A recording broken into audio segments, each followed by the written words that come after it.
you. Be a part of goodness. Through the barakah of that goodness, Allah will keep you and your generations steadfast on the deen. When you have no concern for the children of others, how do you expect Allah to take care of your own children? And that's why you see a center like this, for example, you have a madrassa attached to it.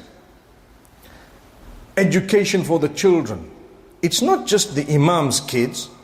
It's not just one person's child. Someone has been concerned about the children of all of us collectively, and that's why they would be happy when you send your children. And yes, there may be a thing or two you might disagree with, like I said earlier. That doesn't mean it's the end of the world. Raise what you want. Become a part of the system so that you can perhaps contribute positively to get things done in a better way maybe. Don't just sit outside and attack. No. Because you might just be attacking work of Allah that is so powerful, it's bringing together so many people, educating generations.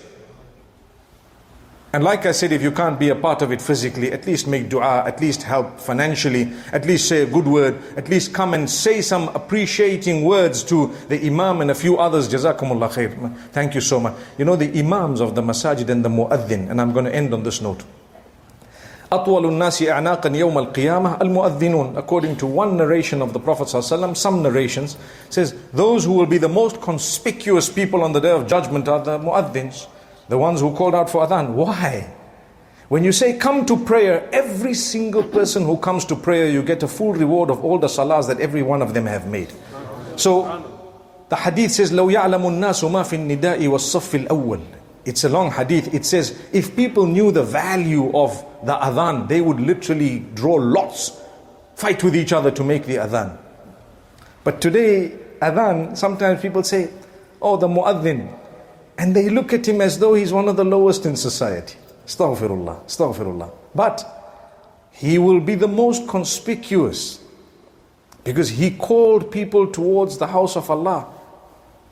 And Allah chose him for something very, very important. And he has such a great reward. So sometimes we don't value things that are valued. Have you ever come up to the imam or the muaddin or the people running a masjid and just said, Jazakumullah khair, may Allah reward you guys for the good work you're doing. Salaam alaikum. And you went away.